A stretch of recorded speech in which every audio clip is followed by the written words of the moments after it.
أعزائي المشاهدين، السلام عليكم ورحمة الله وبركاته. أهلا وسهلا بكم في حلقة جديدة من برنامج الطبيب. السمنة وزيادة الوزن يا عزيزي مصدر إحراج لناس كتير جدا، ومشكلة بتواجه ناس كتير برضو. والسؤال اللي بيخطر في بالنا دايما وبنفضل نسأله ومش بنلاقي له إجابة: ليه أنا باكل قليل وبتخن؟ وليه في ناس بتاكل كتير ومع ذلك مش بتتخن أو بتفضل رفيعة؟ وقبل ما أجاوبك على أسئلتك دي يا عزيزي، فالسؤال الأهم: ما هي السمنة؟ وما هي أنواعها؟ السمنة يا عزيزي هي عبارة عن زيادة مفرطة في تراكم الدهون في جسمك. وخلي بالك، هو ان انا ما اتكلمتش هنا عن مجرد زيادة في الوزن، لا، انا اتكلمت عن زيادة في الوزن ناتجة من تراكم الدهون. طيب يا طبيب، ما هي انواع السمنة؟ الحقيقة يا عزيزي ان انواع السمنة مختلفة بالنسبة للراجل عن الست، والاختلاف ده ناتج من اختلاف اماكن تخزين الدهون او توزيع الدهون في جسم الراجل عن جسم الست. بمعنى، الراجل غالبا بيكون عنده زيادة في الوزن وتجمع الدهون بيكون في منطقة البطن أو الكرش، أما الست بيكون غالبا عندها توزيع الدهون أو تخزين الدهون في منطقة الأرداف ومناطق تانية. والحقيقة يا عزيزي هو أن تخزين الدهون في منطقة الكرش بالنسبة للراجل أخطر بكتير من تخزين الدهون في الأرداف أو باقي مناطق الجسم زي اللي بيكون موجود في الست. طيب يا طبيب، نيجي للسؤال الأهم: أنا ليه باكل قليل ومع ذلك بتخن؟ وليه في ناس بتاكل كتير ومع ذلك رفيعين؟ أنا مش بحقد عليهم يا طبيب، أنا بس عايز أفهم. ماشي يا عزيزي، عشان أفهمك الموضوع ده فأنا هبسط لك الموضوع لأبسط درجة ممكنة. وهنفترض دلوقتي هو إن الأكل اللي أنت بتاكله هو عبارة عن دخلك الشهري.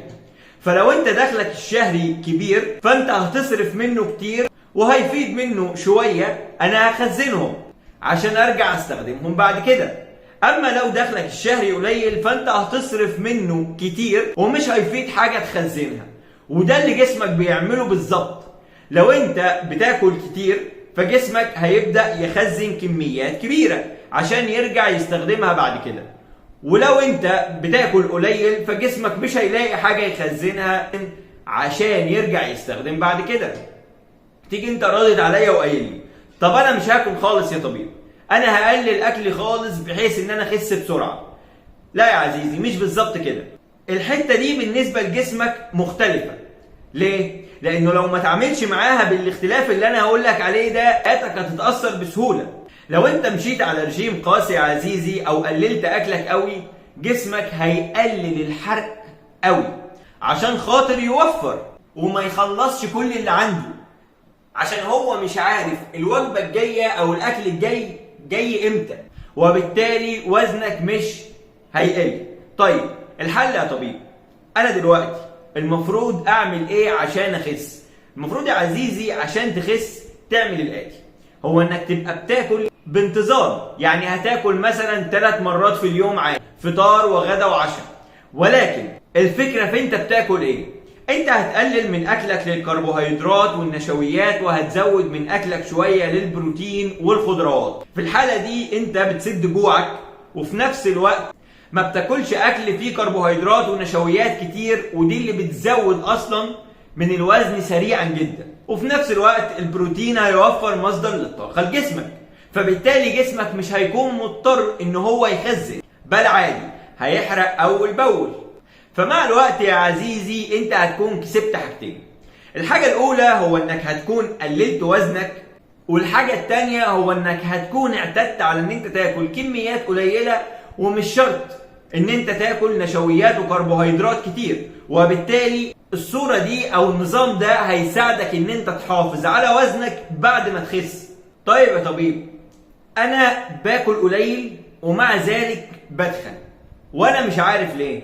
حقيقة عزيزي هو ان زيادة الوزن مش اكل بس، في عامل تاني اللي احنا بنسميه الحرق او الميتابوليزم. معدل الحرق يا عزيزي كل ما بيزيد كل ما انت وزنك بيقل، او على الاقل بيفضل ثابت. يعني لو انت بتاكل كميات كبيرة وحرقك عالي، في الحالة دي وزنك يا اما هيفضل ثابت يا اما هيقل. لكن لو انت بتاكل كميات قليلة وحرقك قليل، في الحالة دي هتزيد برضه. طيب هو الحرق ده بيتوقف على ايه يا طبيب؟ يعني هو الحرق بيتوقف على الحركة والمجهود المبذول بس؟ لا يا عزيزي، ده مؤثر ولكن مش هو لوحده. الحرق برضه يا عزيزي بيتأثر بحاجات زي النوم. يعني مثلا لو انت بتنام اقل من 6 ساعات ده بيقلل افراز هرمون اسمه الليبتين. الهرمون ده يا عزيزي كل ما افرازه قل كل ما انت بالتبعية بتجوع اسرع، وده هيخليك تاكل اكتر. ده رقم واحد، ده عامل. العامل التاني يا عزيزي التوتر. لما بتتوتر يا عزيزي بيزيد افراز هرمون اسمه الكورتيزول، وهرمون الكورتيزول يا عزيزي لما افرازه بيزيد فده بيؤدي لزيادة تخزين الدهون في مناطق زي البطن مثلا. العامل الثالث مرض لا قدر الله او مشكلة صحية، زي مثلا انخفاض افراز هرمون الثايروكسين من الغدة الدرقية او هبوط في افرازات هرمونات الغدة الدرقية. طب وده نعرفه ازاي يا طبيب؟ هتعرفه من الاتي. اول حاجة انت وزنك هيبدأ يزيد. الحاجة التانية يا عزيزي هو ان انت مع زيادة الوزن مش هيكون عندك قدرة على ان انت تتحمل البرد، وفي نفس الوقت ضغطك هيكون واطي شوية. وفي الحالة دي انت هتروح تراجع طبيب وتعمل فحوصات عشان تشوف ايه اسباب نقص افرازات الغدة الدرقية. الحاجة الرابعة يا عزيزي هو ان انت لو عامل دايت قاسي، فلو انت عامل دايت قاسي وبتاكل قليل قوي جسمك هيقلل الحرق قوي. فعشان كده احنا دايما بننصح الناس ان هم ما يعملوش دايت قاسي، كفاية ان انت بس تعمل دايت متوازن، تاكل 3 مرات في اليوم عادي، تقلل نشويات وتزود خضروات وبروتين، وبكده انت ماشي بدايت متوازن هيساعدك ان انت تخسر وزن وما ترجعش تكسبه بسرعة. المشكلة يا عزيزي هي ان السمنة بتكون مرتبطة بامراض خطيرة ومزمنة زي الضغط والسكر وزيادة الدهون وتصلب الشرايين والتهابات وآلام المفاصل وامراض كتير. الموضوع يا عزيزي مش متوقف على شكلك بس. ولو يا عزيزي السمنة بالنسبة لك مفرطة جدا فاحنا بننصحك ان انت تروح لأطباء تغذية عشان يساعدوك في ان انت تخسر وزن.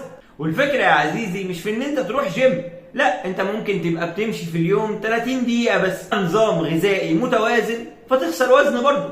يعني الامور بسيطة، ما تصعبهاش انت على نفسك.